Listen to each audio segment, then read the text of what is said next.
annual fee for 125 licenses for Bowie residents. The firm is an innovative leader in the domestic and international massive open online course industry. And I prepared a memo, which you have, provides some information on several of the firms in this industry that also provide some of their same programs. And that information also provided some prices. That memo also provides some insight into similar characteristics of programs offered by Employer Prince George's, the county's official employment training and skills development entity, in collaboration with the county's Economic Development Corporation.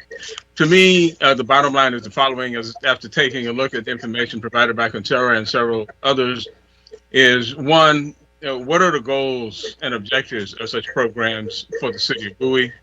What are the target populations and their size, demographics? What are their wants and what are their needs?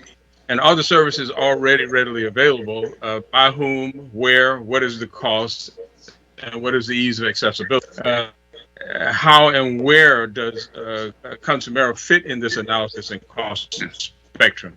An initial canvas indicates that Employer Prince George's can provide most of these services free. So the decision for council is: one, free for 60,000 residents; two, $50,000 a year for 125 residents; three, some other option or hybrid thereof. And in our workforce training program, I provide to almost all the students links to mostly free training that leads to certifications and jobs. I understand that I don't know if he's here, the president and CEO of Employer Prince George's can provide more information on their programs. But as my memo to you shows, first thing, Walter, I see you there, Walter Simmons, that's excellent. So I've talked with Coursera and their staff last week and gotten more detailed information about their operations and what they can offer. And I've also talked to Mr. Swilley of Employer Prince George's and receive information from him, which is consistent with what I just said. So I think a deeper dive and more complete and comprehensive assessment of the difference between what Coursera is offering, if any, and what Employer Prince George's County is offering can be provided by Mr. Simmons. So if he's here, I think it'd be great to have him just give you an explanation of what they provide and his take on what Coursera has offered. Walter? Hey, I'd like to say thank you for that, Jesse. I appreciate Mr. Buggs. Appreciate your assistance with that and giving us that background. I believe at this time we'll be going to Mr. Simmons. Is that correct? Yes, sir. Okay. Would anyone like to introduce him? Or Mr. Simmons, I think everybody knows who you are. Yeah. Well, sure, I'd love to introduce him. Go right ahead, Councilwoman. This is the awesome, fantastical CEO and president of Employer Prince George's, Mr. Walter Simmons. Thanks for being here, Walter. No, thank you. So I think as you all look at this, as the county workforce board director, I'm never going to say no to workforce development. And I had a conversation with Councilwoman Harrison. I talked with Councilwoman Ndibu Madu, and I'll say that there are elements, as Mr. Buggs mentioned, that Prince George's County, that your existing workforce services, offers. But I will say this: Coursera is an industry leader, as Mr. Buggs mentioned, and they do offer some variations. Some of the variations, when you look at their gateway certificates, their analytics, technology, some of those certifications are in, some of your IT certifications, which does align with some of the growth in the county, and your businesses in Bowie and in the county are a good alignment. Coursera also offers an online kind of career pathway. So we do have a similar program called Skill Up with Metrics Learning, which offers 4,000 courses. They offer some kind of career pathways mapping, but I wouldn't say there's a one-for-one match between Coursera and what we're doing. There is some variations. Honestly, I like the offerings that Coursera is offering with their, again, the gateway certificates, analytics, technology. As Matt Adams knows, IT is the way of the future, and it's a good opportunity. Also, when you look at some of the matching, as I talked with the councilwoman this weekend, I would say I would love to partner, employ Prince George's partner with you all if you chose to move forward with this to add some additional support. One of the areas that I think you all should look at, that I talked with the city's economic development committee, is you have an older workforce that is retiring, and you need to figure out a way to replace that workforce. For some of the high school seniors that are graduating that might not be on the college route, people that want to learn from home, unemployed workers who are looking at transitioning their careers, who can do a self-paced learning environment, this isn't a bad program. As we're talking about rebuilding the workforce, Bowie is doing better than some of our other jurisdictions and municipalities, but all of us are struggling with the impacts of the pandemic's recession. And if this is a pilot and way to bring that resource, also from what I understand, they've agreed to do some pilot research and data to provide that back to you all. I think there is some areas where they overlap. There is some differences, but I think if you can combine, and I know the councilwoman can speak more on it, on some of the other offerings and the data that they can drive, I don't see necessarily an objection or a downside to adding additional IT training, self-paced or some guided training online with some career pathways mapping that can help some of your graduates that don't want to go the traditional route, and some of your dislocated workers that are looking for new opportunities. And you can't go wrong, especially in the IT industry. And, you all were at about 6.3 unemployment in March, and I think, that's a almost double from what you all are normally experiencing. So the need has increased at this point in our economy with the COVID pandemic. Again, there are some duplications, but I do see an upside to this program. Okay. All right. Thank you very much. I'll open that up to questions or comments from any of the council. Could I just add more context since Walter referenced me a couple times? Actually, go right ahead, Councilwoman Ndubumadu. Thank you so much. Walter, it's so good to see you. Thank you for agreeing to come to our meeting. Councilwoman Harrison, thank you so much for inviting him. Jesse, really appreciate the memo that you sent and the work that you did so diligently breaking down some of the differences and some of the contexts of what we're looking at. I do agree with a lot of the things that Walter mentioned in terms of Coursera and in connection to what Employ Prince George's offers. And I do think that a partnership between Coursera and Employ Prince George's as well as the city of Bowie could be a really, really fruitful one. I think one thing to keep in mind, well, not one thing, there are a couple of things to keep in mind. Coursera, like Mr. Buggs mentioned, is the kind of nation's leading workforce development platform at this time. And so they offer a number of different types of pathways, a number of different types of skills trainings from data science to humanities, not just targeting that younger workforce, even though that's a great big population and a great big portion that we're looking at, like Walter mentioned, in terms of like gig economy and being able to replace outdated and out-trended skills. But what's unique about them is that, one, it is 250 licenses, not 125. So the correction is 250. And within that 250 licenses, what we do get with that is the Google Gateway certificate that Walter mentioned. With the Google Gateway certificate, for people who do complete that certificate, what ends up happening is Google does, if they consent, Google does notify the 174 employers that are in their network, hey, this person has completed a Google IT certificate. And it's not just IT, there are program manager certificates in Google's Gateway program, but it does notify the 174 employers, and those employers are people like IBM, Salesforce, Hilton. But we're talking about jobs that start at $38 per hour with a minimum of $54,000 annually. So we're talking about these higher income types of jobs. So it will notify those employers and say, hey, this person has completed their certificate. We do want to forward their resume to you to let you know, and directly pair them with these employers. So that's another added benefit where you are tapping into a certain type of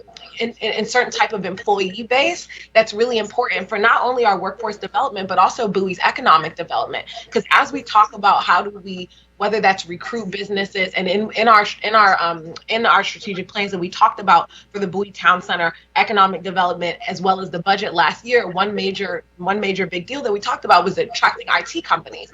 Well, if we're getting people who are completing these pathways and also gaining these skills and becoming employed by these companies, now they also have a higher number of residents that are employed by them that are in our population, and it's easier to attract them to come here or either spend more money to drive more economic development. So I think there are a number of different ways to look at it, from the courses that they offer, from courses from Stanford to London School of Business and so many others like Google, Salesforce, IBM, Microsoft, directly from them. It's a very unique partnership that I will say is very unique and will be unique to Bowie's labor market. So what Coursera has offered to do is to take the power of their analytics that Walter talked about and analyze what are the current workforce trends and what are the current in-demand jobs and skills that will be needed for the future, and then measure that against Bowie's labor market to be able to promote the right certificates and be able to guide people in the right direction that they want to. One thing that they did highlight also in this proposal that they sent forward, Mr. Mayor, we'll give you a pass. One thing that they did highlight in this proposal that they sent forward, that Prince George's County does still at this time remain one of the counties that does have low wage workers. So anything that I think we can do to increase that, people being able to attract more high paying jobs, people being able to learn the skills of the future, and that being recommended to them, I guess you would say, according to our labor market, I think that's really, really, really important. And I think that is the last point that I wanted to hit on. One thing I will say, in terms of this pilot program, it's designed to see how this goes. It's designed to also also make sure that we are providing and responding to our population in a time of COVID where people are losing their job, but not only that they're losing their job, the workforce is shifting dramatically. And I see that from my job at Microsoft. There are a lot of jobs that are becoming outdated and skills that are becoming outdated and new skills that are coming in. So it does give us that ability to respond. I'm not going to say today that this is intended to be for years and years to come in a primary offering from the city of Bowie. I think that's what we're trying to figure out.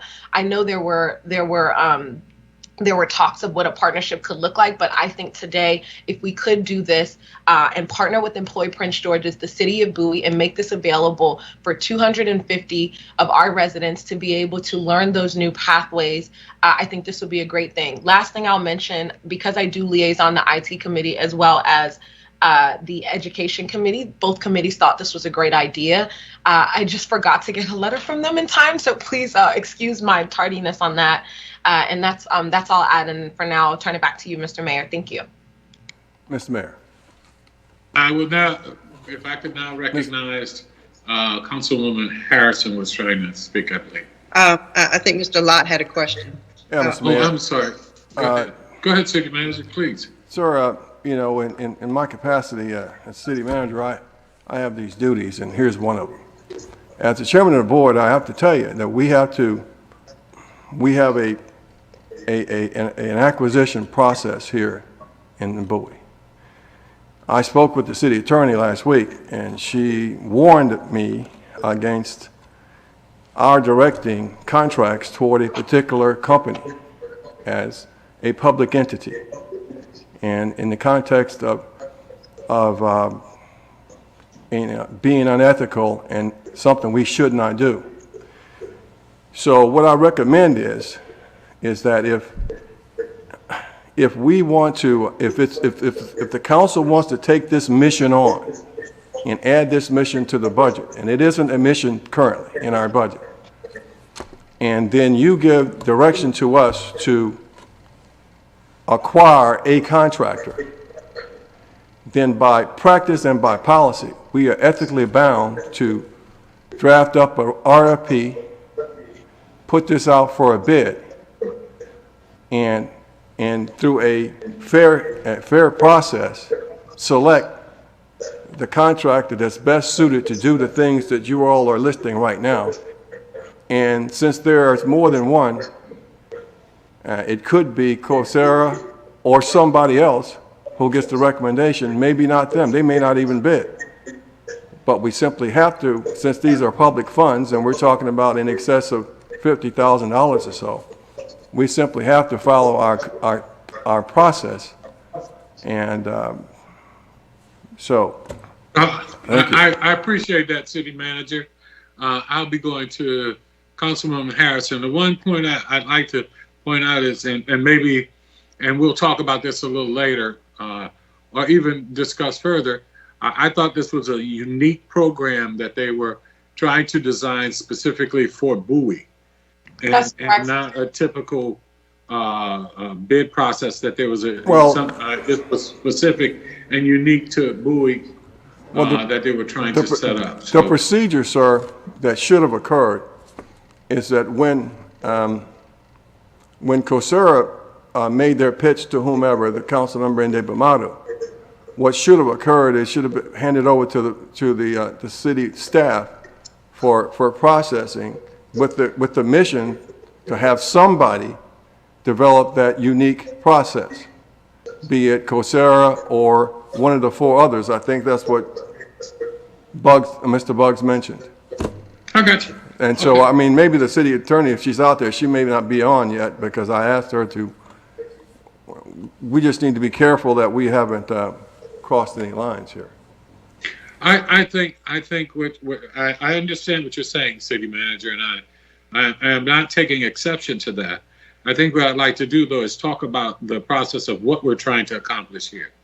And I know we're using the name Coursera specifically right now, but I would like to know Council's feeling on going down the path to a pilot program to be able to provide the kind of skill sets and training that we're hearing from this. So having said that, and understanding your point about what we need to do from a procurement standpoint, that's taken under advisement and understand, but I'd like to get a feel for how the council feels about going down the process of being able to provide this kind of training in addition to what the workforce development from Prince George's County has as well, and being able to partner with someone to be able to bring some really good additional qualifications to it. So I understand what you're saying. Right now, I will go back and acknowledge Councilwoman Harrison. Go right ahead. All right. Thank you, Mr. Mayor. The first question I actually have two parts to my response. The first question is, what would a partnership with Employ Prince George's look like? And the second part is, how will this is a self-directed program, so how would we ensure that the participants complete the program, or is Coursera going to help them complete it? I mean, what are the metrics? How are we tracking that?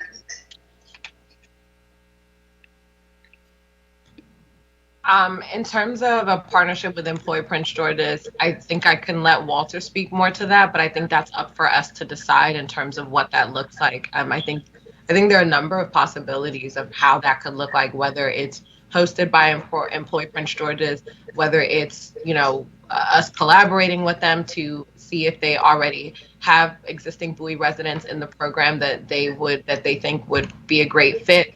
I think that's up for discussion and up for us, and I'll let Walter speak more to that. But just to answer your second question in terms of how would you be able to track, and okay, so I'll take two pieces of your question. In terms of how would people be able to finish the program, if they do need assistance or they need some sort of they have questions, Coursera is always welcoming, is always open to assist. So they essentially can contact Coursera if they come into any types of problems or any types of issues. They do have support administrators, customer success managers, and various other people that would be there to support the program for the city of Bowie.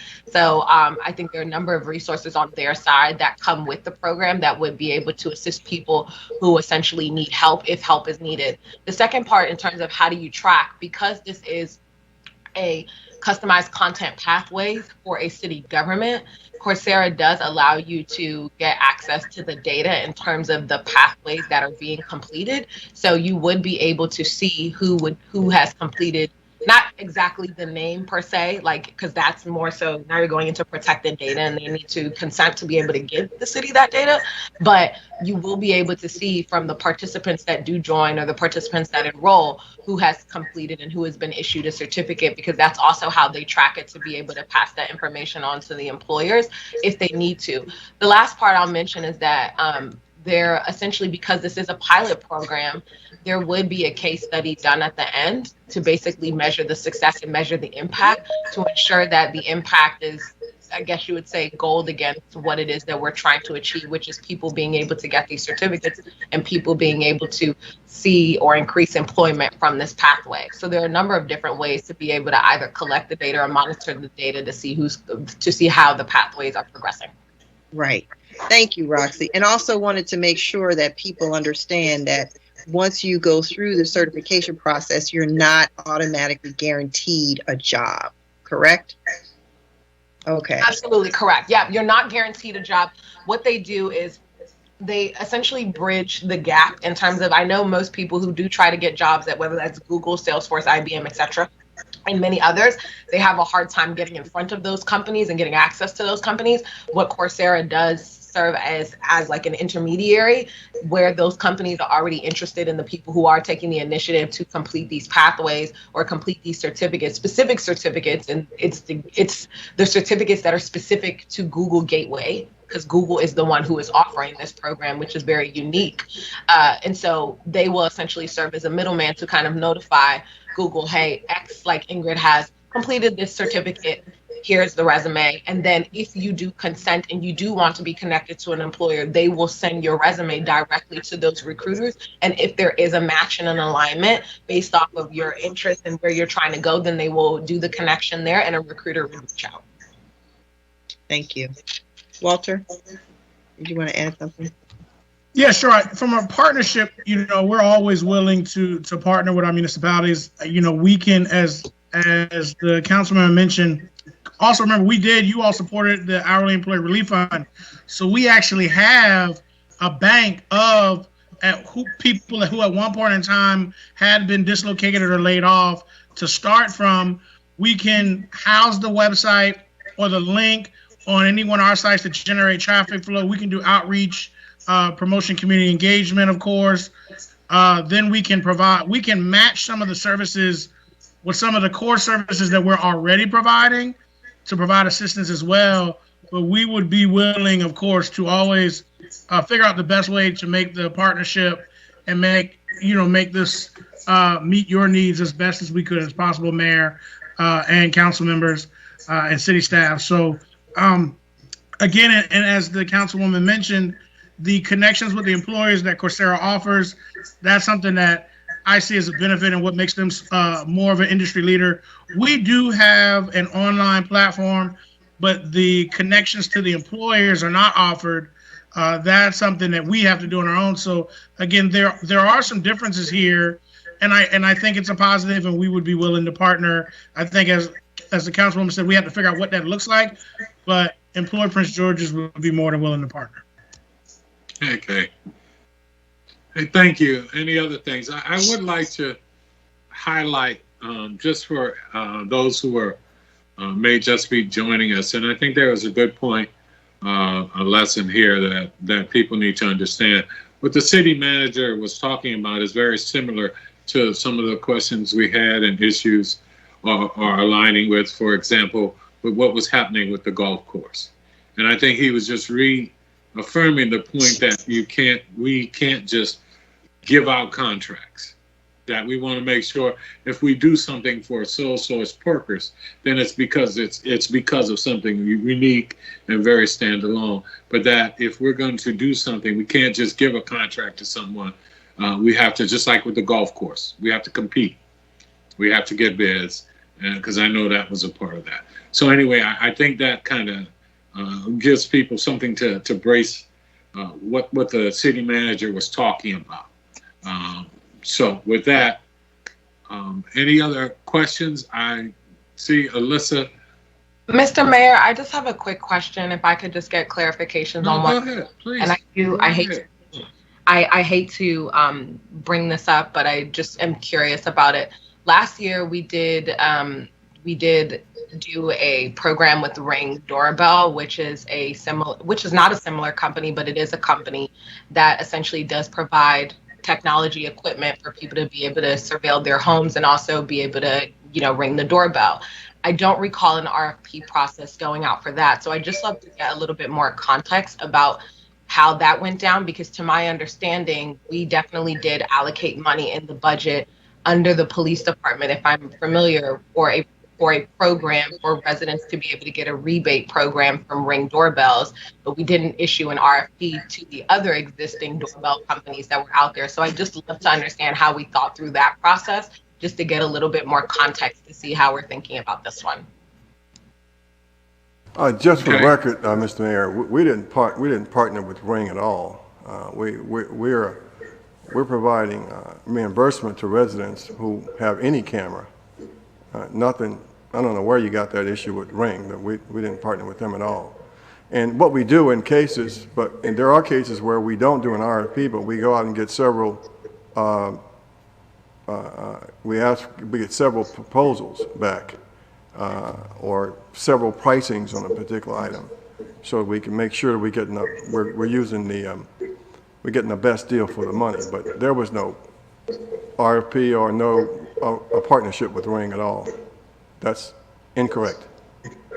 Thank you for the context. I'd be happy to forward over that information tomorrow morning, because from the publicity that I did see that was put out by the city of Bowie, it was for residents who had purchased a Ring doorbell to get $50 back. Well, it wasn't just Ring. It was a person who had gotten any kind of camera device. Understood. I'm just saying the wording did say just Ring, so I just. Well, it was inaccurate. It certainly wasn't put out by us. Thank you. I'll forward that over tomorrow morning, Mr. Mayor. Okay, thank you. Going back to subject matter. Go right ahead, please. Yeah, I was going to say, did you want, I know the city attorney is on the line, would love to hear, I think you were going to pass it over to her. I think she was going to say something. No, I am here to answer questions, but I just came in because I was at another council meeting. So I don't have the beginning of your conversation on the subject. Listen, I can give you some context if you don't mind, Mr. Mayor.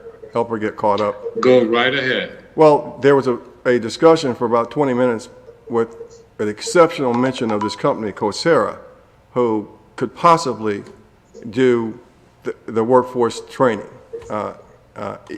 But prior to that, Mr. Buggs had mentioned that there were numerous companies who could actually provide the training, and Mr. Simmons even indicated that there's some overlap between them. What I brought up to the council is that we should avoid directing work toward a particular company, especially through the city council, which is there for policy setting, not necessarily the management of these sorts of things. And that was the context of the comment, and the mayor understood what I was saying, and that's my point. And I said that if the council wanted to take on the mission of this workforce training, which is currently not their mission, and that they should have given the assignment to us, and we could use an RFP process or getting quotes or whatever to make sure that we're giving everybody an opportunity to bid on these public funds or to participate in this, if that's their mission. So that's where we are, Alyssa, and that's what I reminded them of a moment ago. Okay, so does someone have a question for me?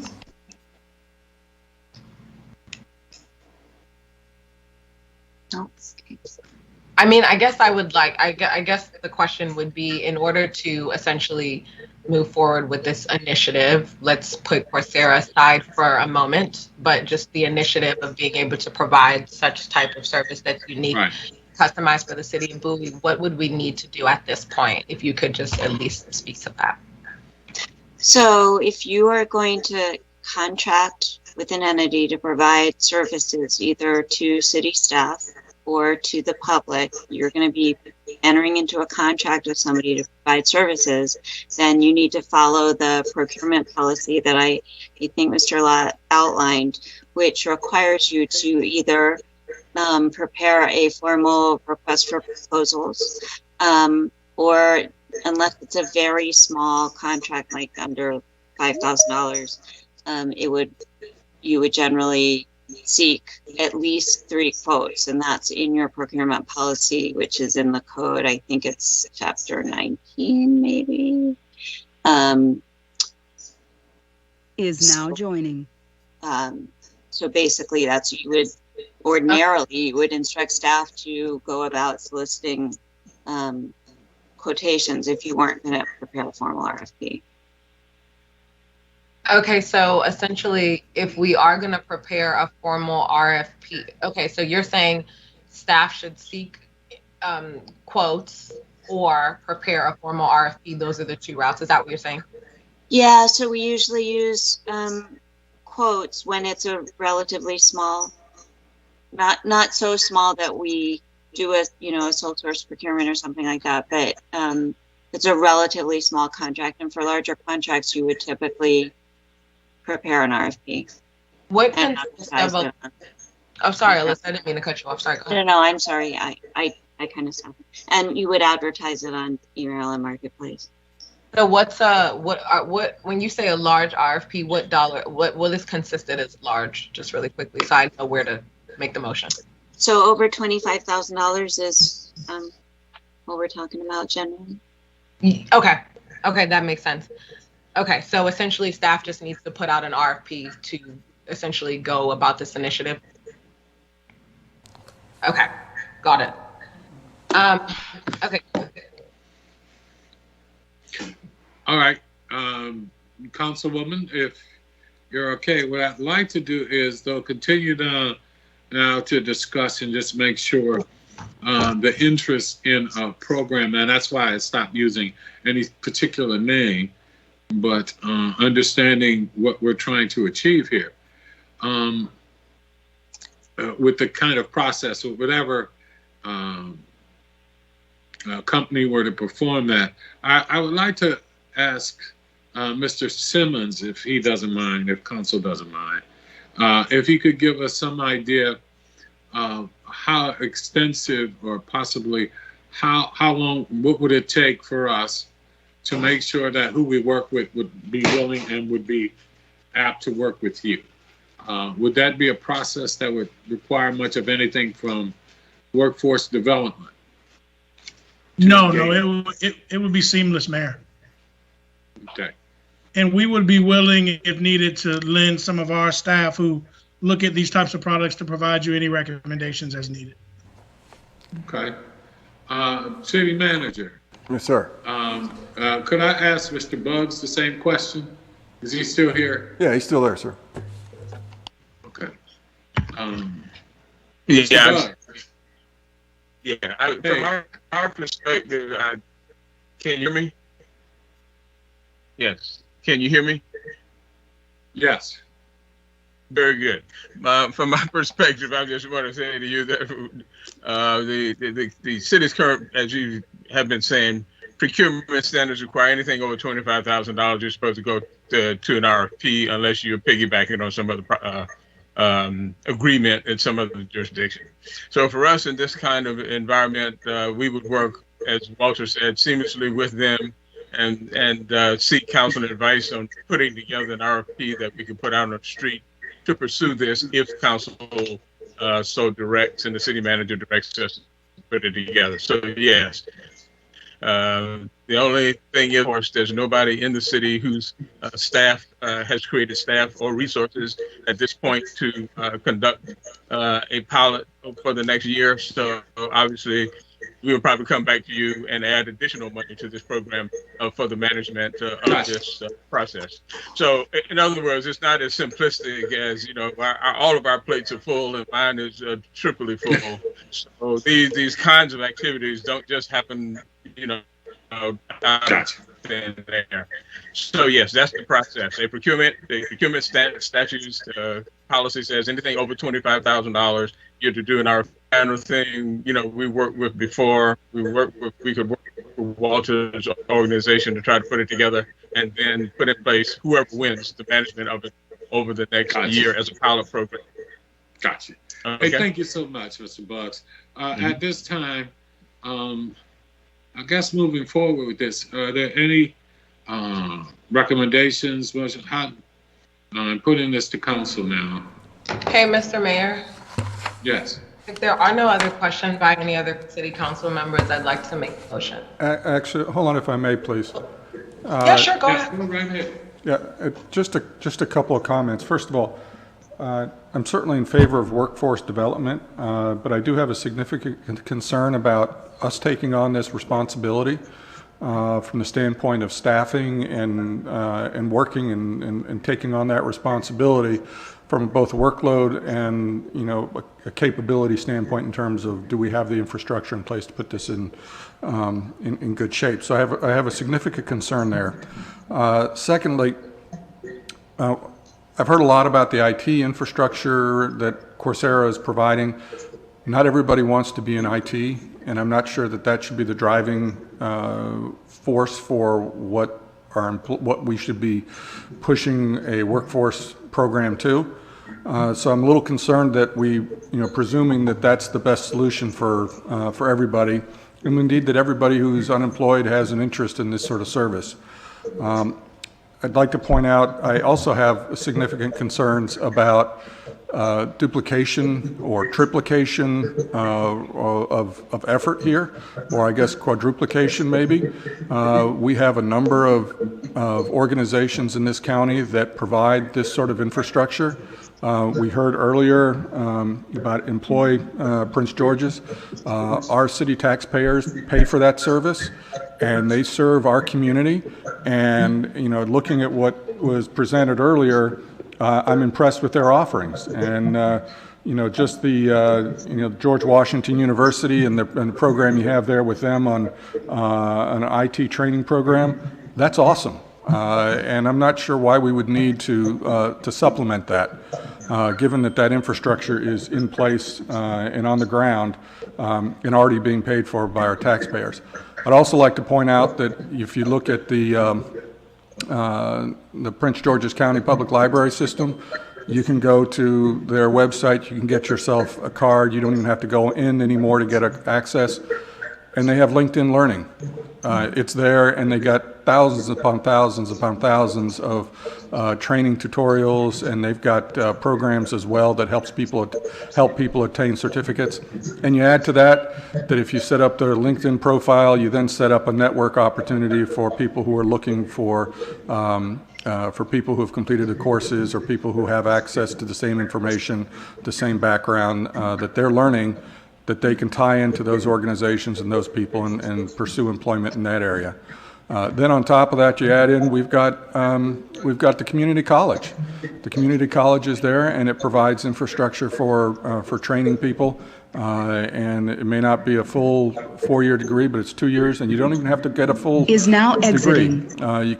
You can pursue certain courses just for your own edification, to advance your career, to sharpen your skills. So I think we have a lot of other resources that are out there, and for us to start picking and choosing additional, resources, which I'm not sure that it's better or worse than what's already being offered, I have a real concern with that.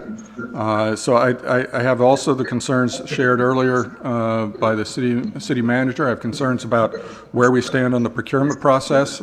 Clearly, we would definitely need to go out and look at all the folks who have options out there that would be interested in making such an agreement with us. So yeah, I have a fair number of concerns. I certainly do appreciate Employ Prince George's being interested, I too would be interested in working with us if we were going to help fund some of these endeavors too. So I do think that this is an issue that's really deserves more time and attention than what we have available, I think, just this evening to pursue.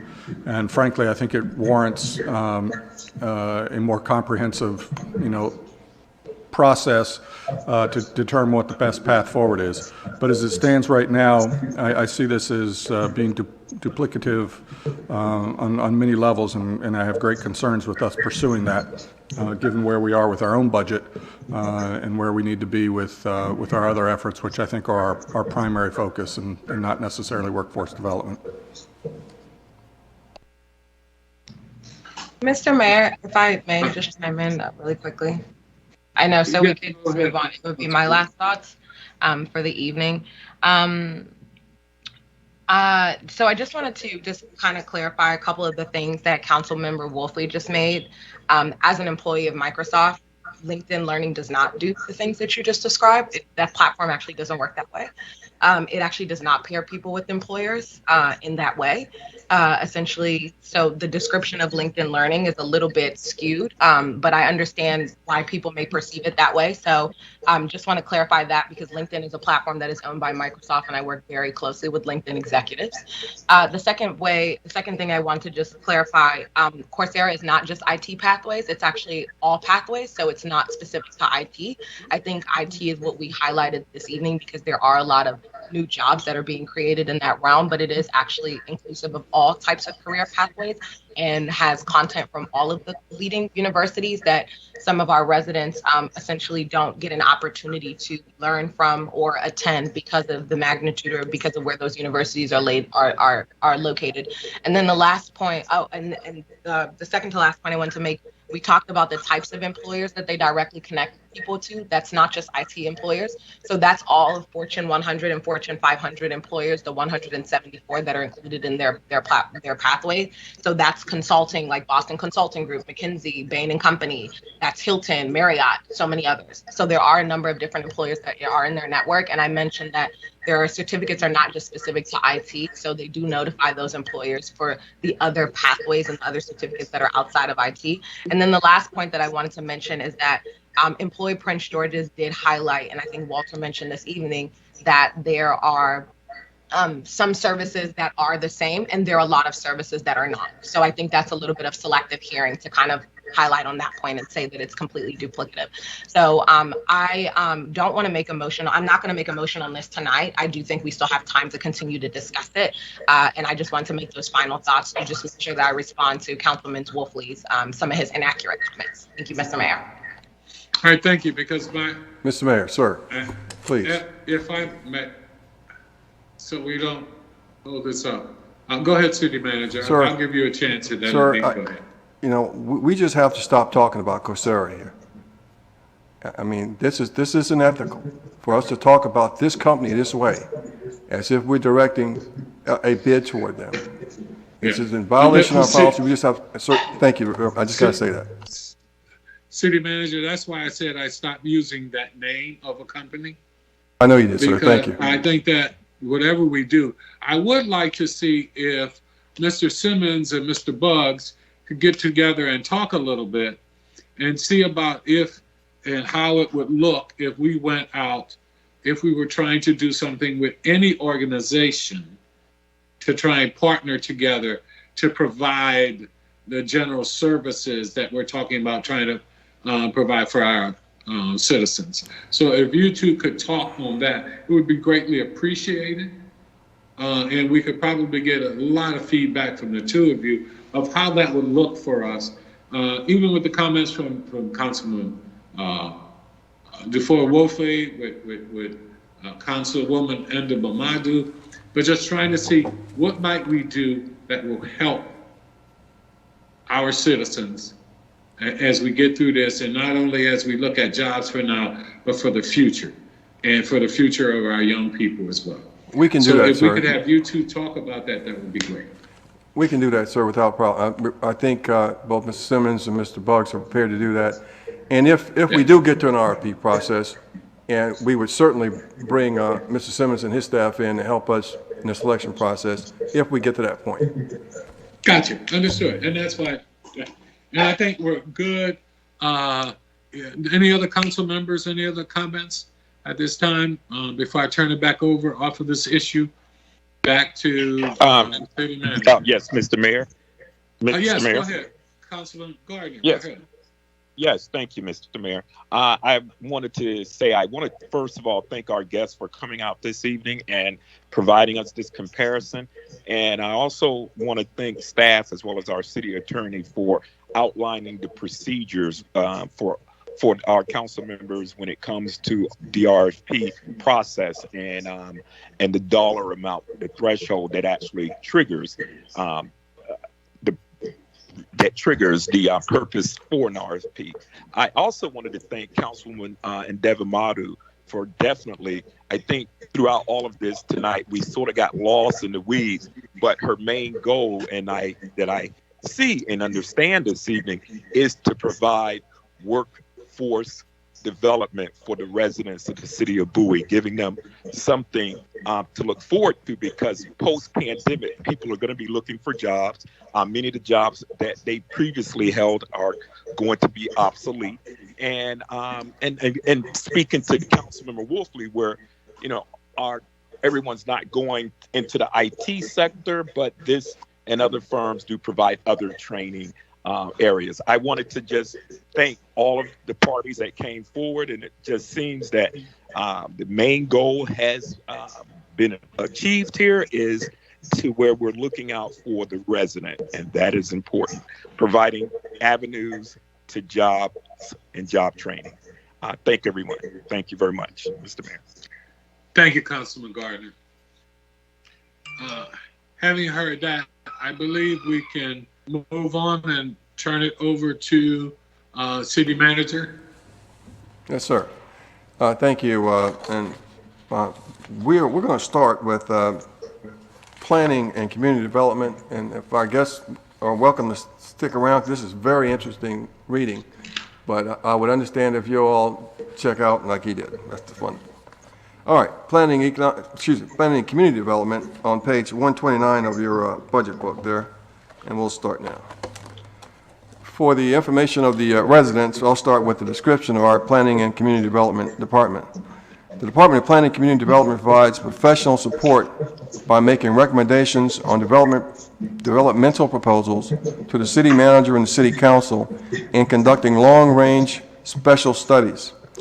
The department's mission is to influence in a positive and constructive way, with significant citizen involvement, the growth and physical development of the city, thereby ensuring its consistency with approved plans, the land use policies, guidelines for the city by the city council, and development regulations of Prince George's County.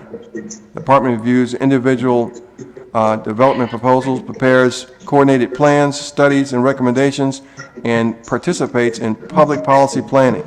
The Planning and Community Development Department also provides technical assistance to staff liaison to the Bowie Advisory Planning Board, Environmental Advisory Committee, the Bowie Green Team Executive Committee. The department also distributes land development and demographic information, reviews county and state legislation affecting the city, and negotiates annexation agreements when they occur. The objectives for 2021 of this department were to participate in the update of 2006 Bowie and vicinity area master plan. Our department met twice with and provided input to the project consultants who prepared the existing conditions report, interacted with several property owners regarding the master plan concern, updated the city's website with project information, including opportunities for public input. In September, the project manager provided an overview to the city council, and informal staff comments were provided on existing conditions report, and members of the advisory planning board and environmental advisory committee were urged to participate.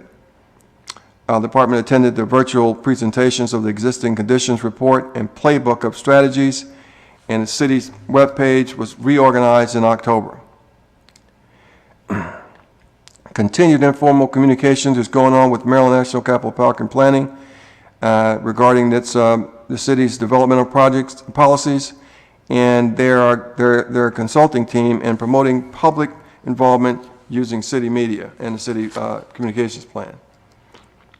B there is to complete the inventory of existing conditions along the Bowie Byway, identified in the Trails Master Plan and related connections by March the 31st, 2021. The field data collection phase began in November, and the inventory was completed as of January 31st, 2021.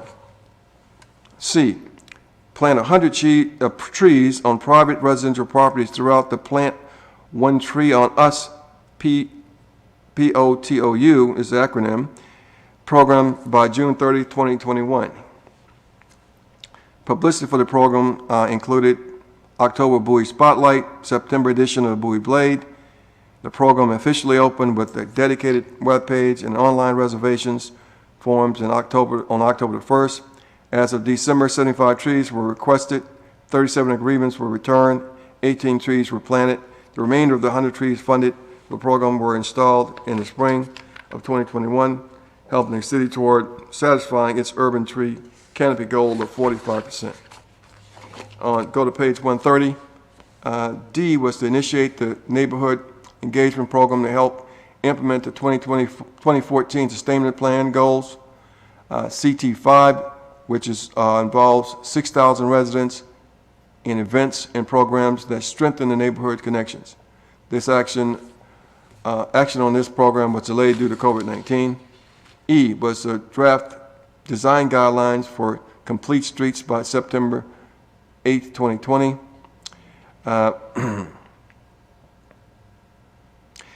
Pursuant to the council's resolutions R6219, staff hired a consultant firm of A. Morton Thomas to assist the city in drafting design guidelines for complete streets by the end of September.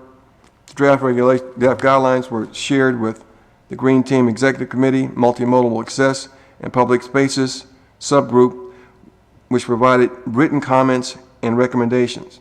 The final revised and design guideline document has been formally incorporated into the Public Works Department standards and specifications for use on complete streets project within the city, thus satisfying the requirement of R62-19. A status report was provided to the council on October 1st in 2020. And F, review and renew the city council's annexation policy. In September, the staff provided an overview of the city council policies related to development and annexation and asked the council's input and directions on any desired revisions. 3 meetings were held in the fall to review current city developmental policies. A public comment draft was prepared and the public hearing was held in January. A town hall meeting for Hall Station annexation was held in October, and in November, the city council endorsed moving ahead with annexation and the process used for resident annexations. An analysis of future growth limits was completed by the city manager's office using the geographic information systems mapping. Moving to 131, you'll see that there's the workload will increase a bit in 2021 as things get back to normal. There are no significant budget changes for this particular department. Objectives for fiscal year 2022 are as follows: participate in the master plan update for the Bowie area, conducting public outreach, presenting the city public hearings, development of city position statements for county planning board / district council joint public hearings in the fall of 2021, and advocacy for the city's needs throughout the county's planned approval process. 2, initiate a neighborhood engagement program to help implement the 2014 Sustainability Plan Goal CT5, which is to involve 6,000 residents in events and in programs that strengthen the neighborhood connection by November of 2021. 3, complete the mapping and analysis for Bowie's Center by July 30, 2021. Initiate adopt a road program for selected city streets by August 30, 2021. And 5, complete 3 required actions under the Mayor's Monarch Pledge Community Certification Program by December the 31st, 2021. If you go to page 132, you'll see, look at the personnel and FTEs associated with this. We have 5 FTEs in the Planning and Community Development Department. Therefore, most of our costs go to salaries and wages. If you look at page 133, under other charges, the program supplement, there's $32,500. $5,000 of that goes to the Neighborhood Committee Grant Program, which is a grant for the city to involve residents in events and programs that strengthen the neighborhood connections. $25,000 goes to Plant One Tree on Us, and $2,500 goes to the energy audit reimbursement program, which basically ends up being a free energy audit for the residents who participate. That completes my quick review of the Planning and Community Development Department's budget. Joe and I stand by to answer any questions.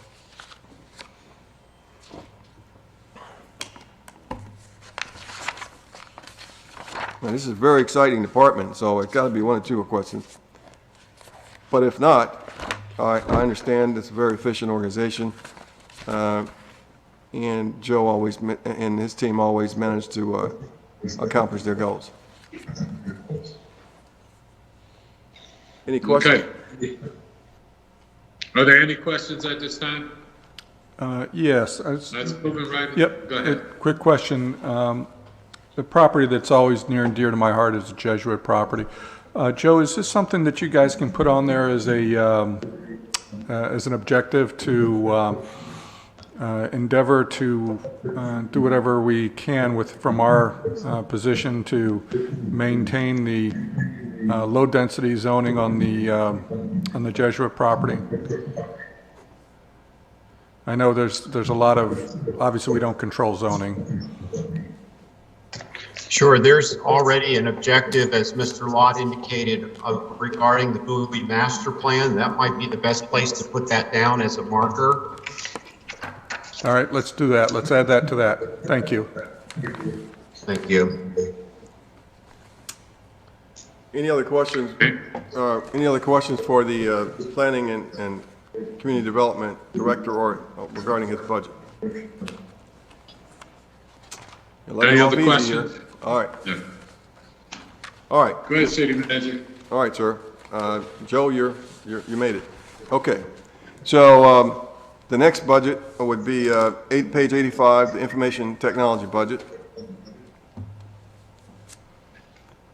I'll read the description for the audience. The Information Technology Department delivers economical technology products, solutions, and services to all city departments.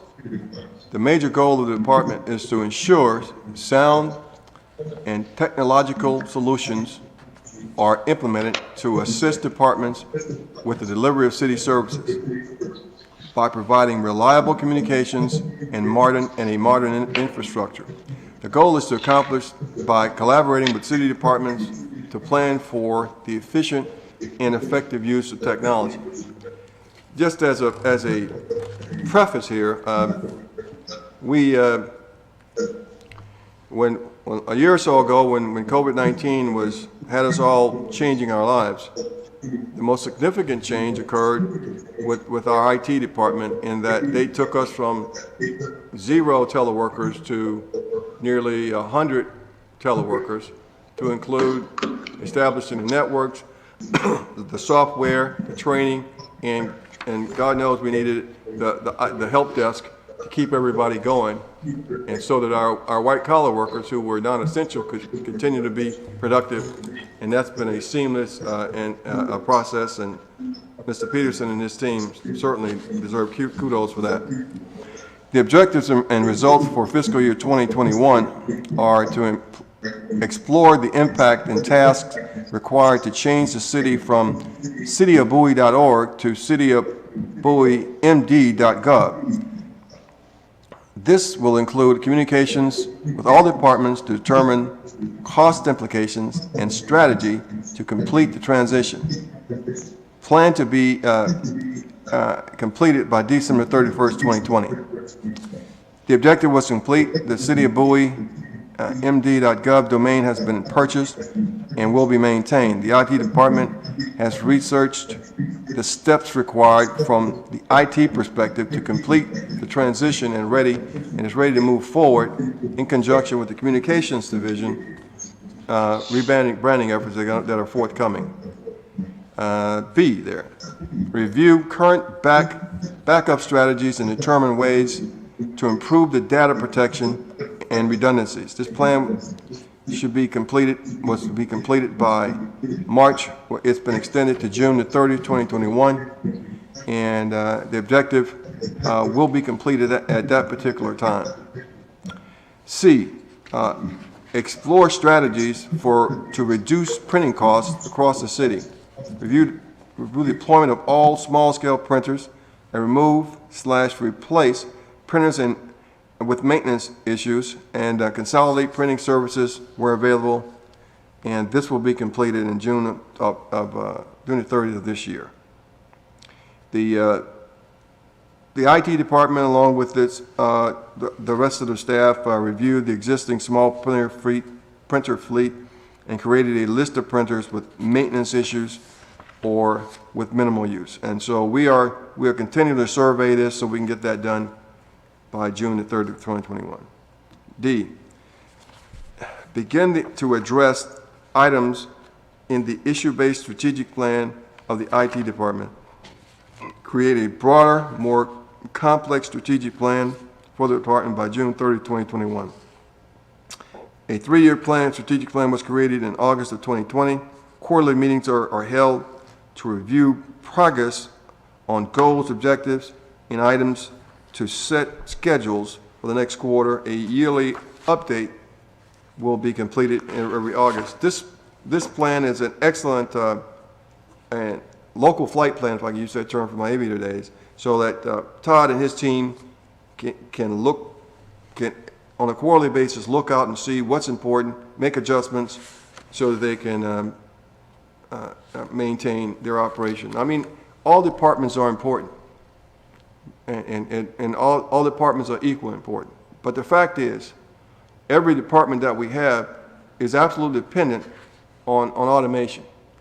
So, the IT department has been critical to our mission accomplishment, and especially during this COVID-19 adjustment with Teams, Zoom, and laptops and all the things I mentioned earlier. As you can see, in general, their workloads really didn't diminish last year like many did because of COVID-19. If anything, they went up. Their objectives for 2022 are to explore feasibility and cost to create a subdomain for the police department on the network. This has a potential to provide extra security for police data by partially segregating them from the main network. A feasibility study is to be completed by December 31st, 2021. Update equipment in the conference rooms to make them more collaborative and ready for virtual meetings. This will be completed by April of next year.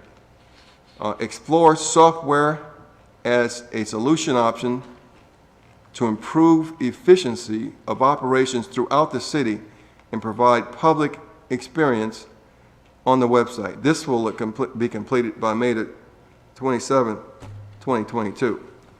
Utilize existing fiber to create redundant work paths to improve the resiliency of the city's network. This will be completed by June 30th of next year. I'm going to go through there are significant changes in the personnel, the budget of IT. When I arrived here, there were 12 or 13 people in the IT department, and they hadn't had an increase in years, but the mission had changed and been added on over the years, and that's something we want to avoid here, is adding missions without FTEs.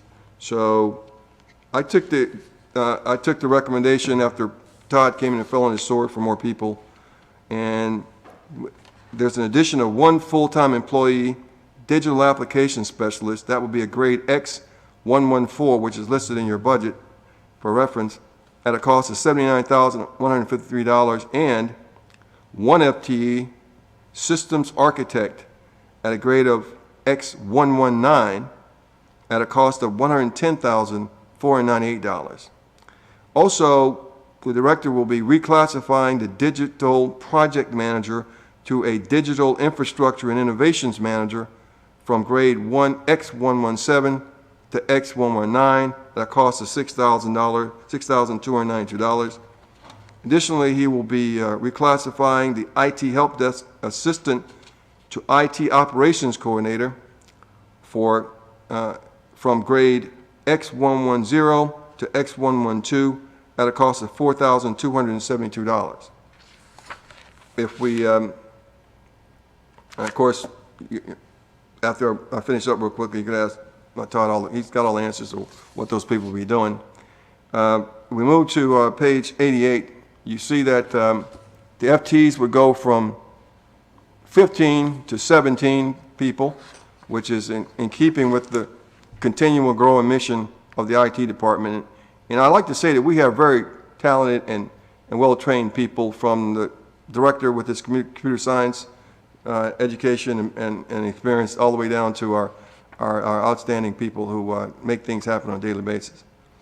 So with 15 people, $1,444,500 go to salary, $410,400 go to fringe benefits. We have $155,000 if you look at contractual services, professional services there, going to programming costs for systems and modifications and off-site data storage. Further down in communication, $351,600 going toward, it includes our phone system and the maintenance contract, which is vital, of course. And further down in repair and maintenance, $750,500. This is the hardware and software, computer equipment, and upgrades for our system. And further down under commodities, there's also hardware, software purchase out of $491,800. So that concludes my briefing on IT. Mr. Peterson and I, or his team, are ready to answer any questions. Okay, thank you, City Manager. I have a couple of really brief questions. The first being, when we're changing over to that domain, will we still maintain ownership of the cityofbowie.org? Yes, we will, Mr. Mayor. We haven't worked out the time frame yet, but we will retain that address, the domain for probably a number of years. Okay, so we'll be able to do that and maintain that. Now, Todd, I would put you on the spot and say, specifically tell me exactly what these new FTEs are, what they'll be doing, but could you just give us a general script of what the two new bodies are?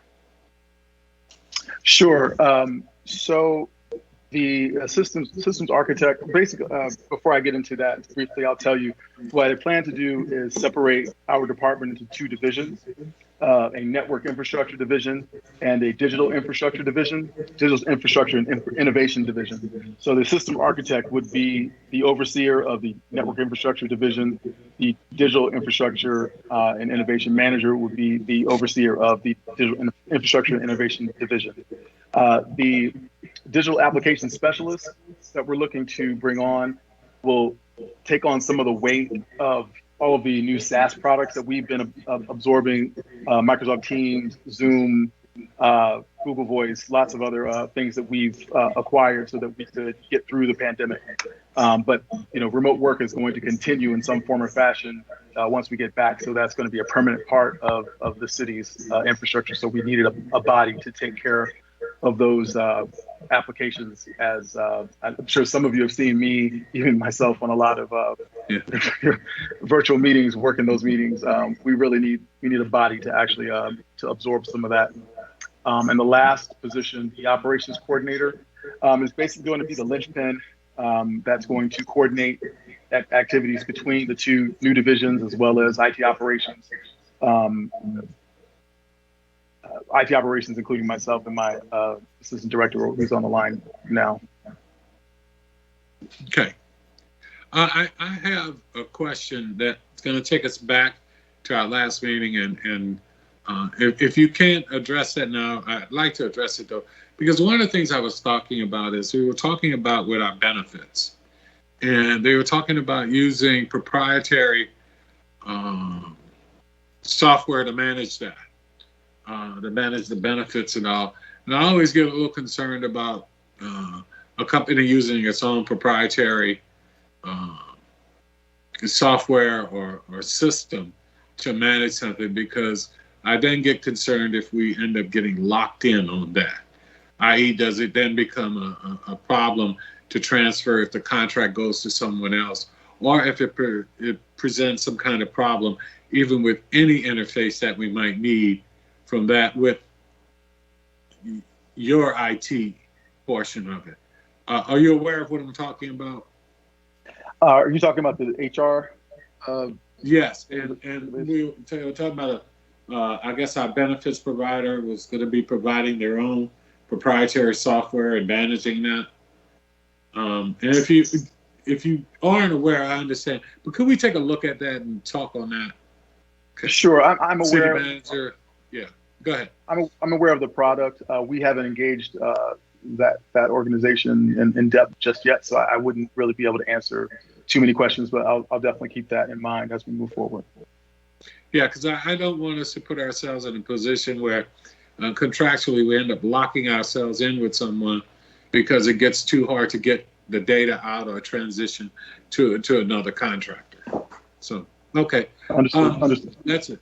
Hey, thank you. And thank you for that. And I do agree with the two bodies you're talking about. I can understand the need. I will open it up to any other comments or questions from the rest of the council. Hey, Mr. Mayor, I just have one quick question. Yes, please, go right ahead, Councilwoman. First off, I just want to say thank you, Todd. You've been doing an amazing job. So it's been really great working with you, especially on the IT committee. The first question I have is, you might have covered this, but on the communications side of the house, does that include the equipment for the police force and like the call center and all of that in the communications budget? I mean, with the allocation to communications? Yes and no. I'll pass that question on to Denise Hayworth. She's on the line. Right. So our communications budget is a mix of products. We pay for the main dial tone that provides all of our direct inward dial extensions for the city. Portions of the police department budget do contain their own communication costs. They pay for their own cellular devices. They pay for the modems in their vehicles. They pay for some of the maintenance in their call center. But our communications budget really covers bits and pieces of our phone system, which do touch the police department in part, and especially that call center. Awesome, thank you. And my last question is around the digital application specialist. I know you talked about them being in charge of some of the new SaaS products that the city has kind of acquired over the time, but will they be looking at, or do you have plans to kind of look at or between the digital application specialist and the innovation manager, do you have plans for them to look at any type of like automation of like applications on the back end for city services? Is that included in that, or is it really just for the SaaS side of the house in terms of like Teams and Zoom and Google Voice and others? Yes, and that's one of the main reasons why I have that word innovation on that team. I want them to be looking at how we can improve everything that the city does. I also neglected to say that, right now, we're because we're using Microsoft Teams, we own the Office 365, Microsoft 365 suite. There are products within that suite that we aren't necessarily taking full advantage of. So, I mean, everything, not only, we're not just looking to get new products, but we're also going to be having that position working on existing products that we're using and fully utilizing those before we go on and just go out and find another product. We could have something that we're paying for currently that we could use. So I want them to look into that as well and be cognizant of that, so that we're not just getting new products just to get new products. Thanks, Todd. I just want to commend you and Denise, because that's really great that when we think about innovation and where the industry is going, and also like a lot of the things that can happen in terms of constituent engagement and customer service and automation, to make sure that we're alleviating that wait time or just frustration and redundancy, like that's a big deal right now. So the fact that you're in front of that and you're thinking about that is really, really meaningful to us and the residents. So thank you. Thank you. Any other questions from any other council members? Hearing none, I go along with what the councilwoman just said. Again, thank you so very much for all you do. For you and the IT department, you guys do a great job. All right, thank you, Mr. Mayor. We'll move on. You did good, Todd. So we'll move on to general fund summaries, and that'll be Mr. Byron Matthews, our general fund summaries. Al, did you not want to do the equipment acquisition first? Oh, I'm sorry. You're right. My bad. I skipped.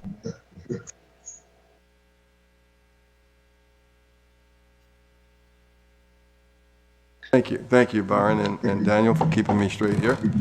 All right, so go to page 155 in your books, and which is talks about, if you look at the first chart, it shows the sources for the money that we would spend in the proposed budget there. The revenues, excuse me. The second chart shows you what the expenditures might be. And page 156 breaks down the expenditures related to specific equipment from specific areas of the city: IT, public safety, public works, social services, and parks and rec. There is a process that we go through in the February timeframe where each director comes to me and they make a pitch for what they need or what they think they need. And one of the things we look at is the life and maintenance, fair wear and tear of our equipment, our dump trucks, our Ford F-150s, our Chevy pickups, our Interceptors in the police department, the Explorer SUV vehicles. We look at the age, maintenance record, and longevity. And fortunately, or unfortunately, it depends on the time, when I was in America's Army, I got proficient at maintenance management to my chagrin, but it's helping me out now. If you look at page 157, there is a breakdown there, and look at total acquisitions and replacements there. What we have is from our reserve fund, and we do set aside money for most of our equipment replacement. There is $1,335,900 added to an addition of $576,700 from the general fund, which totals our amounts at $1,912,600 in the dollar value of the equipment that we're going to replace. What the figure at the bottom indicates is that there is an additional amount of money, $1,860,100. These are monies that are reserved for future acquisitions, equipment acquisition in the future. And there's a breakdown specifically on pages 156 and 157 by function as to what the equipment is and what it does. And so therein lies our discussion of equipment acquisition. Any questions for me, Daniel, or Byron about that?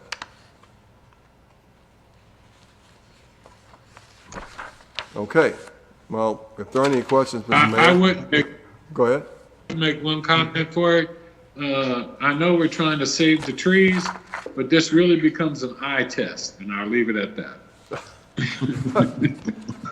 I understand. I'm a tree hugger, Mr. Mayor. I have a 5-year-old that I want to be able to breathe good air. But you're right, it is a, you need magnifying glass. All right, well, we'll work on that for next year.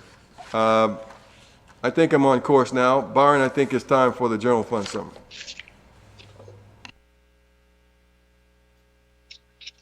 Thank you, Mr. Lott. Council, we will move to pages 121 through 32. Good evening, Mayor and Council. My name is H. Byron Matthews. I'm the Finance Director for the City of Bowie. Since April 12th, we have been reviewing all parts of the budget by department, by fund. And this summary section that I'm going to go over with you tonight is just what it is. It's a summary of everything we've talked about since April 12th. And we show it to you in different formats so that you can get a full idea of the proposal that we're bringing forth to you, along with actual numbers from the prior year, along with the current budget. So on page 21, we show you a summary of expenditures by objects: total personal service cost, contractual service costs, commodities, other charges, capital outlay, debt service, and transfers. And that summarize our total appropriation of $664,324,200 for the proposed year. On page 22, we give you a breakdown of these same expenditures and realize that we're concentrating on the general fund. We give you a breakdown by function. And all of our functions relate to the general government, economic development, public safety, social services, public works, park and recreation, our non-departmental, our transfers to other funds, debt service. On page 24, we give you another iteration of the appropriation by department. So you can see what department manages what divisions. The city manager's department, which includes city council through emergency management. We have the police department, information technology, the finance department, community services, planning, public works, and non-departmental transfers, which includes debt service and other non-departmental costs. On page 26, we then give you a summary of our major revenue sources, which show our real and personal property tax, our intergovernmental funds, licensing and permits, other charges for services. We indicate here too the amount of fund balance that is proposed in this year's budget. On page 27 is a total revenue by source. And these are the major source categories. And we give that to you on a 10-year trend. So you can see just how we've been doing and progressing with our real property tax, our shared revenues, licensing and permits, other agency revenue from other agencies, service charges and miscellaneous revenue, fees and fines, and transfers from other funds. On page 28, we give you a breakdown of the tax revenue by source. And these are all the items that we consider tax revenue. And we lay that out on a 10-year trend. On page 29, we show you the expenditures by functions on a 10-year trend from 2013 to 2022, and you can see how we have progressed over the years. On page 30, we give you per capita information on expenditures and revenues over a 10-year trend. As you note, in 2021 and 2022, the increase in expenditure is largely due to the debt service that we took on. On page 31 is the real property tax rates in all overlapping governments. And here we show you the city's tax rates, the tax rates within Bowie. What I really would like to point out here is that the county tax rate is $1, but because city residents, the city of residents pay for some of the services that are provided by Prince George's County. Prince George's County provides what they call a tax differential, which is a reduction in their county tax bill. And residents receive a 15-cent reduction in their county tax bill because of duplications of services. The biggest share of that is the police department. So the county is making sure by using this tax differential that we're not double taxing our citizens for the services that are being rendered. And that concludes the general fund summaries. If I can take you to the appendix, which is on page 290. Byron, let me jump in there really quick. I have something I want to point out to the council and the residents. If you go back to page 24 in the general summaries, I'd like to highlight the totals, just so we're on the record and people understand just what we're spending our money on. The city manager's office and that includes human resources, elections, legal, communications, business operations, city clerk, and the city council and emergency management, $7,037,800. The police department, we spend $13,964,000 we propose, and $400 on our police department, which is a significant amount. IT department, we might get the most for less, because if IT shuts down, we're all out of work here for at least until they get back operational. We only spend $3,593,300 on information technology. Finance, $1,370,000. Community services, which has, public buildings, housing, inspections, senior center, youth center, the gym, animal control, recreation and parks, Bowie Playhouse, parks and grounds, ice arena, historic properties, $14,658,800 is what we project to spend on those operations. $750,000 on community planning and community development. But the largest of the expenditures goes to public works, and that includes our administrative division, equipment maintenance and garage. I mean, just for record, we have 18 trash trucks for our routes, and they all cost $100,000 plus to buy.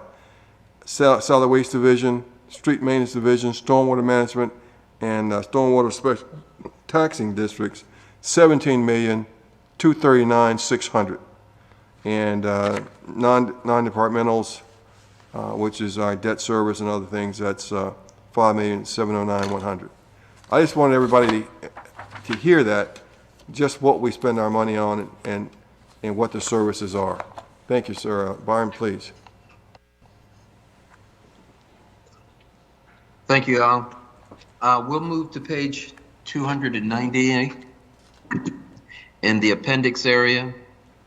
This first page will give us our total personnel by department. This kind of gives a head count for each department, and you can see specifically how many FTEs we have in each department. On page 291 is our plan of compensation. We have 2 pay scales, one at 1,950 hours per year, which is basically your administrative workers. And then we have an X scale of 2080 hours per year. And those mostly fall into the police department and public works as major employees there. On page 293 is a plan of compensation just on an hourly scale. 294 represents the compensation for our police department. Our police department is on a step and grade system, which we approved, which council approved last budget cycle. On page 295, 296 through 298 is basically the city's compensation plan. On those pages, we show you all of the authorized positions and which schedule each position falls under.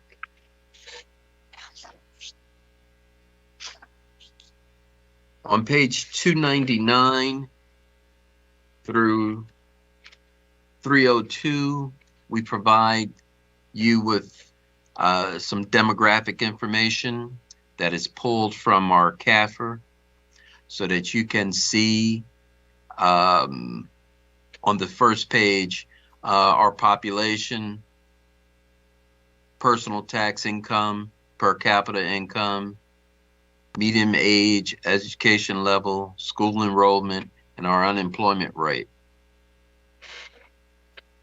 On page 300, we give you the assessed value of all the taxable property within the city, both residential and commercial.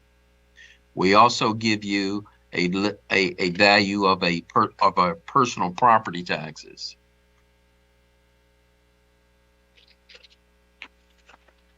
On page 301, we provide the principal property taxpayers within the city. And on page 302, we provide you a list of our principal employers.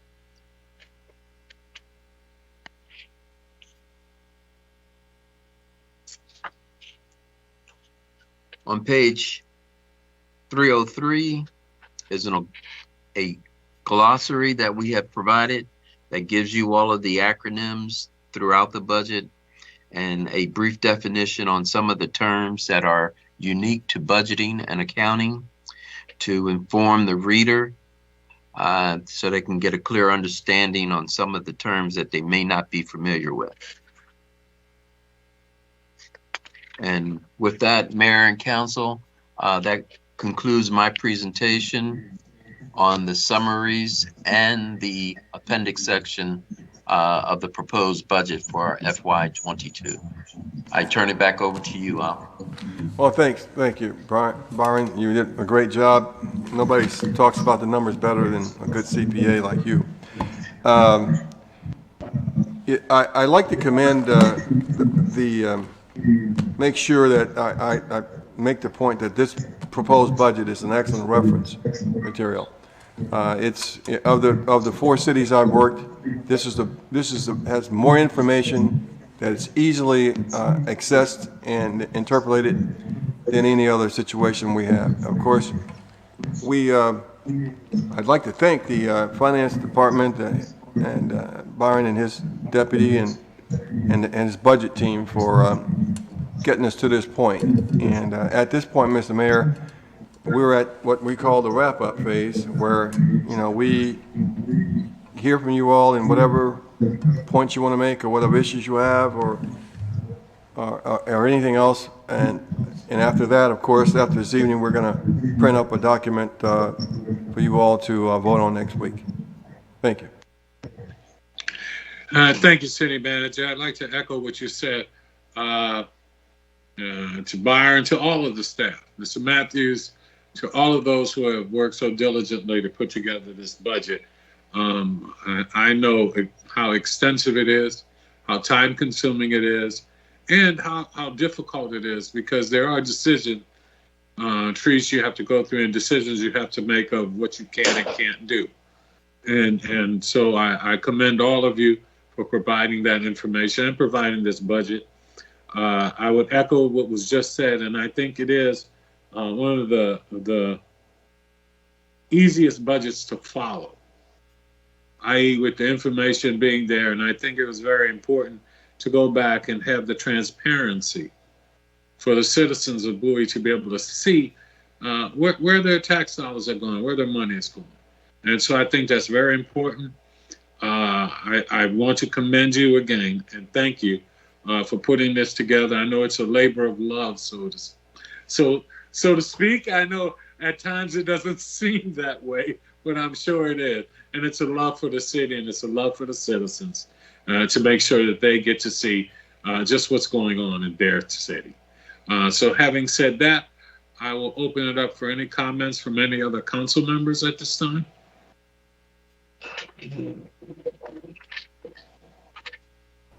Mr. Mayor, quick. Yes, please. I'd like to extend my thanks to everybody as we've gone through this process. Thanks for your patience as we've inquired about many things, both here in chambers and in meetings and what have you. And you guys have done a wonderful job in responding to our questions. So thank you very much. Greatly appreciate the great work Byron, you, and everybody have done in putting this together. As the mayor said, it's no small task. And it is the guiding document for the city's management, and it's a well-managed, well-run operation. And I thank you all for your time and efforts. Thank you, sir. Mr. Mayor, one thing we intend to add a new fee structure for the ice rink. We sent that to you via email earlier today. Just an equity so that this gives our residents an advantage in the ice rink, also like the ones they have in the gym. City Manager, you were breaking up a little bit. I don't know if it happened to everyone else. Well, could you repeat? I would like to make sure that you... Certainly. Earlier today, I sent you all a new fee structure that Sally Hine and her team have worked up for the ice rink, which gives more of an advantage to residents of Bowie when they attend the ice rink, similar to the situation that exists where residents have an advantage at the gym. And we intend to put that into the budget unless you all have some consternation with it. I'm hearing none. Hey, Okay. Thank you so much for that. And thank you, Sally, for your work on that as well. You're welcome, sir. Could I make one comment, because I made a mistake in what we sent to you. And I just want to make sure that we pick up on that. There was one item that we did a typo. We said $400 and it's actually $500. It's on your season pass non-resident. So I just want to make sure that I'm not trying to hide anything from you. So it was a typo on our part, and if you could just change that on yours from season pass non-resident unlimited admissions from $400 to $500. Okay. Thank you. Thank you for that correction. Appreciate that. All right. Any other comments or questions at this time from council? Yeah, Mr. Mayor, just want to jump in and echo Councilmember Wolfley's thoughts. A huge thank you to staff. Every year that I've been here, budget has always been an incredibly smooth and relatively non-contentious process. And that's largely because you guys consistently do a really good job breaking things down and explaining it in a way that even we can understand. So thank you for everything, and look forward to voting for this in a few days. Thank you. Thank you. Councilwoman Harrison. Yes, and I'd like to echo those sentiments as well, and just let you all know how much you're greatly appreciated, and your efforts are just are highly commendable and admirable, and we just thank you very much for all that you do for us and for us. Thank you, Councilwoman. Any other comments? Yes, Mr. Mayor. Councilman Gardner, please go yes. right ahead. Thank you, Mr. Mayor. I just want to echo all of what my colleagues have said this evening. And you, as always, an incredible staff and definitely patient with us through this process. I want to thank from the top to the bottom and everyone in between. Thank you, Mr. City Manager, for leading such a fine team. And thank you, Mr. Mayor. Thank you. Any other council members, any comments at this time? Okay, hearing none, one more time, just saying thank you to everyone. And thank you goes out to the citizens for taking the time, those who joined us this evening, to work through the process, to try and learn and understand more about the process. Again, we're here for you. So thank you so very much. Again, staff, everyone, thank you for your hard work. And having said that, are there any other comments or things for the good of the order for this evening? Hearing none, I will entertain a motion. Move to adjourn, Mr. Mayor. Second. Mr. Mayor. It's been moved and properly second. All in favor, please respond with an aye. And remember to raise your hand. Aye. Any opposed, same favor? Aye. Hearing none, the ayes have it. Again, thank you everyone for your time, your effort. Again, to the city staff, I know that this is a lot of work that went into this. And again, for the last time, thank you again for your support and all that you did to make this happen. City manager, staff, all of you, again, thank you. And please have a good evening. And remember, we're still in a pandemic. You still have to be safe. Have a good night. Good night, Mr. Mayor. Good night, everybody. Good night, everyone.